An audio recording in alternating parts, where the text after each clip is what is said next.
नमस्कार, मैं हूं प्रमोद और आप देखना शुरू कर चुके हैं दिसड़कनामा.com। इस वक्त मैं मौजूद हूं एलनाबाद विधानसभा क्षेत्र का जो इलाका है वहां पे। और जैसा कि आप सब लोग जानते हैं कि पूरे देश भर में किसान आंदोलन चल रहा है और पूरे देश भर का जो किसान है वो आज सड़कों पर है, तीनों ही अध्यादेशों को लेकर के।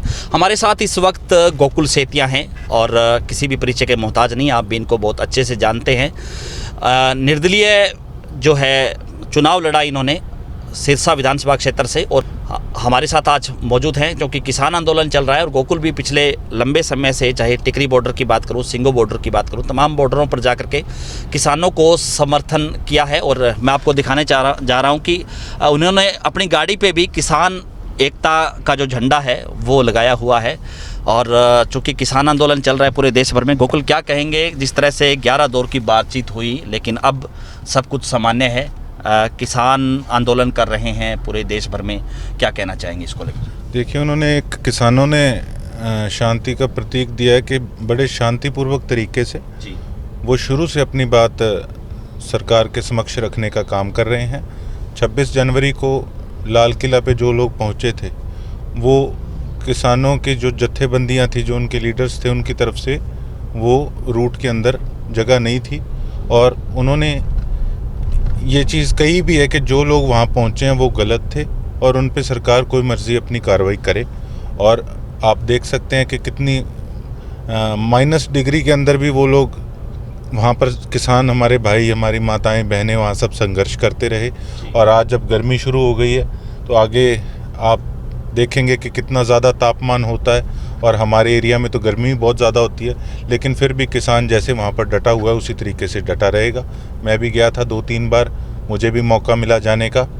मैं भी 10-12 दिन वहाँ पर अपनी तरफ से जो भी सहयोग हो सका मैं करके आया हूँ। और हमारा फ़र्ज़ बनता है और अपना सहयोग हम इसी तरीके से हमारे किसानों के लिए, हमारे अन्नदाता के लिए करते रहेंगे। Hi friends, my name is Chirag Fallo. Akash is a great place to study. Here they not only educate you but also teach you how to overcome stress. The best thing about Akash is its highly qualified and experienced faculty. The teaching methodology focuses on conceptual question and application based question. The study material provided in Akash is also very easy to understand. Akash has played a significant role in my success. Hello friends, my name is Akanksha Singh and I was enrolled at Akash Institute in 2018 for the 2 years integrated classroom program. I was also enrolled at Akash Institute for my foundation courses. And all the credit of my success goes to the Almighty God, my parents and Akash Institute.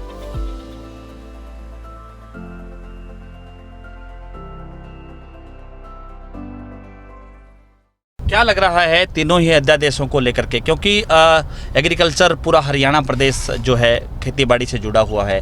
तीनों ही अध्यादेशों को आप कहां तक क्या समझते हैं, किसानों को क्या बताना चाहेंगे? देखिए, इसमें बड़े टेक्निकल चीज़ें होती हैं और कई लोग इसकी फेवर में हैं, कई लोग इसके अगेंस्ट हैं। ज़्यादातर अब जो किसान है असली, जिनसे ये चीज़ कंसर्न्ड है, वो लोग इसके अगेंस्ट हैं। और जब वो चीज़ वो नहीं लेना चाहते तो धक्के से सरकार उनके घर में कैसे उस चीज़ को दे सकती है? अगर हम चाहते हैं कि हमें ये चीज़ ना मिले तो कोई धक्के से थोड़ी घर में आके फेंक जाएगा।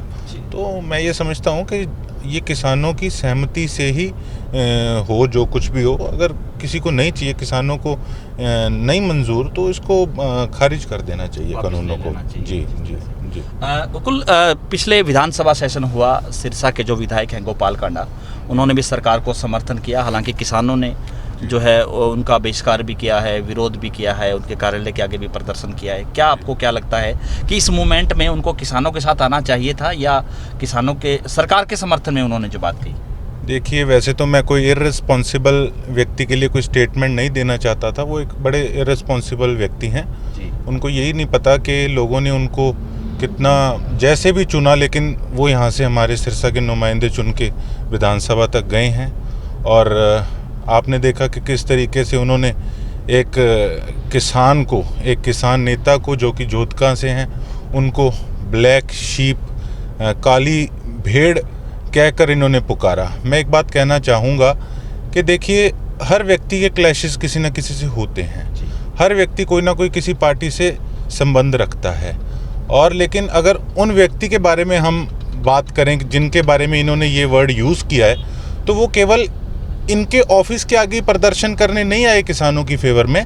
शुरू से जितने भी किसानों के पक्ष में आंदोलन हुए हैं, उन सारे आंदोलनों के अंदर उन्होंने अपनी बढ़ चढ़ कर भागीदारी करी है। तो ये जो इतना मैं कहूँगा कि होछा शब्द इन्होंने ब्लैक शीप का उनके लिए यूज़ किया है, वो केवल एक व्यक्ति के लिए नहीं, वो पूरे किसानों के स्वाभिमान को उन्होंने ठेस पहुंचाने का काम किया है, क्योंकि सारे किसान आज इकट्ठे हैं। और मैं एक बात कहना चाहूँगा, अगर कोई इस तरीके का वर्ड यूज़ करता है और वो भी इतना रिस्पॉन्सिबल व्यक्ति, तो उसको उसकी भाषा के अंदर उसका जवाब देना बड़ा ज़रूरी है। मैं तो ये कहूँगा, जो ब्लैक शीप हमारे किसान भाइयों को कह रहे हैं ना, वो तो उन्होंने दिखा दिया है कि वो किस तरीके से चूहे के जैसे अपने बिल में घुस गए सरकार से डर के। सरकार में तो पिछली बार मैं भी था, भारतीय जनता पार्टी का हिस्सा मैं भी था। जब मैंने देखा हमारे इलाके का काम नहीं हो रहा, हमने बिना किसी स्वार्थ के, बिना किसी राजनीतिक स्वार्थ के, हमने अपनी किसान भाइयों के लिए, नहरों के लिए लड़ाई लड़ने का काम किया। अपने ही पार्टी के सामने अस्पताल की मांग करी और भी काफ़ी थेड़ के लिए मांग करी, बचाने के लिए काफ़ी हमने इस तरीके की मांगें रखी। और अब अपनी चमड़ी बचाने के लिए विधायक जी कह रहे हैं कि जी हमें तो हॉस्पिटल मिला है। आप भी उस समय मंडी में उपस्थित थे जब हमने 13 दिन का निश्चितकाल धरना दिया था। जी, सरकार के कुछ नुमाइंदे भी पहुंचे। हाँ, सरकार के नुमाइंदे पहुंचे, बाकायदा आपके पास उस वीडियो भी होगी। सरकार ने नुमाइंदे अपने भेजे, उनमें एक OSD टू CM भी थे। उन्होंने CM की तरफ से हामी भरी थी कि आपको मल्टी स्पेशलिटी हॉस्पिटल दिया जाएगा, आपकी नहरें पास होगी। तो ये कहते हैं हमने पास कराई है। ये तो सब क्रेडिट पॉलिटिक्स है, लोग अच्छे से इस चीज़ को जानते हैं। तो ये तो बीजेपी वाले खुद ही कहते कि उनके आदमियों ने झूठ बोला था क्या आके कि हॉस्पिटल आपको दे रहे हैं। ये तो पहले पास हो चुका था। ये तो अपनी चमड़ी बचाने का केवल काम कर रहे हैं। और दूसरों को, किसानों को ब्लैक शीप बोलने वाले, मैं तो कहूँगा ये मात्र एक चूहे बन के रह गए हैं। और इन्होंने अविश्वास प्रस्ताव पे जिस तरह से उन्होंने कहा कि मेरा समर्थन सरकार को है, और अविश्वास प्रस्ताव में उन्होंने हालांकि विधानसभा में पहुंचे वो, तो उन्होंने एक बात और भी कही कि जो है सरकार का समर्थन करना चाहिए, और जो सरकार चल रही है और जिस तरह से इतने सबसे ज़्यादा अधिक वोटों से जो लोग बने हैं उनके द्वारा लागू किए कानून हैं वो गलत नहीं हो सकते। यही व्यक्ति थे जो सबसे पहले बीजेपी के अगेंस्ट बोलते थे। अब एकदम से इनके किस तरीके से रंग बदले आपने देखा। और इससे अच्छा तो ये विधानसभा में ना ही जाते, वहाँ पर किस तरीके से बात कर रहे थे, हेलो हेलो हेलो ऐसे कह के। कोई इतना गरिमामयी स्थान है विधानसभा, वहाँ पे ये कोई बिग डैडी कसिनो थोड़ी आप हाथ खड़े करके हेलो हेलो हेलो कर रहे हो यार। ये कोई सेंस थोड़ी है। इनको यही नहीं पता कि किस तरीके से बाकी MLAs अपनी बात रखने हैं, कितने अच्छे सभ्य तरीके से। तो मैं तो ये कहूँगा। और उसके बाद ये कह रहे हैं कि मेरा नंबर तो सबको याद है कि पहला था या दूसरा था। अरे आपके कुकर्म भी सबको याद हैं कि आपने किस तरीके से हमारे सरसा का नाम पहले भी खराब करने का काम किया और आज भी आप वही कर रहे हो। जी गोकुल, और क्या कहना चाहेंगे जिस तरह से, चूँकि आप गांव-गांव में भी जा रहे हैं रोज़ाना, आप फेसबुक पे, क्योंकि सोशल मीडिया पे काफ़ी एक्टिव रहते हैं, फ़ोटो में डालते रहते हैं, किसानों से मिलते रहते हैं, क्या लग रहा है संघर्ष कितना और ज़्यादा लंबा चलने वाला है? जो ग्रामीण जो लोग हैं, किसान हैं, वो इसको लेकर के क्या सोच रहे हैं? देखिए, हमारा इलाका जो है, हमारा इलाका सिरसा बड़ा शांति प्रिय इलाका है जी। बड़े शांति प्रिय ढंग से हमारे एरिया के किसान भाई वहाँ पर दिल्ली जाकर प्रदर्शन कर रहे हैं, लंगर लगा रहे हैं, क्योंकि हमारे एरिया का हमेशा से सेवा भाव की हमारे मन में रही है। तो अपने लंगर लगा रहे हैं। बारीसर गांव से लोग जा रहे हैं, 10 जा रहे हैं, 10 आ रहे हैं। तो बड़ा बढ़िया तरीके से सबका सहयोग मिल रहा है। हर राजनीति को एक तरफ रखते हुए अब सारे किसान आज इकट्ठे हैं और मुझे उम्मीद है कि हम सभी जितने भी किसान भाई हैं, हम इस मुहिम के अंदर ज़रूर कामयाब होंगे। सिरसा विधानसभा जो इलाका, जहाँ आपने नहरों की बात की, और चूँकि अब ये जो इधर वाली बेल्ट हम शुरू कर लेते हैं, चाहे सलारपुर से लेकर के बम्बूर, ये जो नानकपुर, और ये जो इलाका है शहीदां वाली, चौबुरजा, यहाँ पे जो ग्राउंड वाटर है वो काफ़ी नीचा चला गया है। किसान कह रहे हैं सीवरेज का पानी यूज करते हैं। पिछले दिनों जो एक हादसा भी बड़ा हुआ। तो अब क्या लग रहा है, नहरें सरकार कह रही है कि हम घोषणा कर दी है, लेकिन वर्क जो है, काम है, वो ग्राउंड पे नहीं हो रहा है। तो क्या इसको लेकर के भी आप अधिकारियों से मिलेंगे, इसको लेकर के आगे फॉलोअप रहेगा? मैं कई बार मिला भी हूँ, हर बार ऑफिसर्स यही कहते हैं जी सीएम अनाउंसमेंट है, काम ज़रूर होगा, ज़रूर होगा, यही सुनते आ रहे हैं, 1.5 साल हो गया। लेकिन अब कहीं ना कहीं देखा जाए तो अब पूरा किसानों का मुद्दा काफ़ी समय से उठा हुआ है, तो इसके अंदर ये जो बाकी जितनी भी डिमांड्स थी किसानों की, एक बार कहीं ना कहीं वो ठंडी पड़ गई हैं। लेकिन हमारे प्रयास जारी हैं और तब तक जारी रहेंगे जब तक हमारी मांग पूरी नहीं हो जाती। मुख्यमंत्री, आपने कहा सीएम अनाउंसमेंट, मुख्यमंत्री ने तो खुद हालांकि विधानसभा में कहा कि कई बार मोमेंट ऐसी होती है, कई बार नेता ज़बरदस्ती घोषणा करवा लेते हैं, घोषणाएं पूरी नहीं होती, उस नेता के हिसाब से होती है कि किस तरह से घोषणाएं करवाई जाती हैं, वो क्या पूरी करवा पाएगा।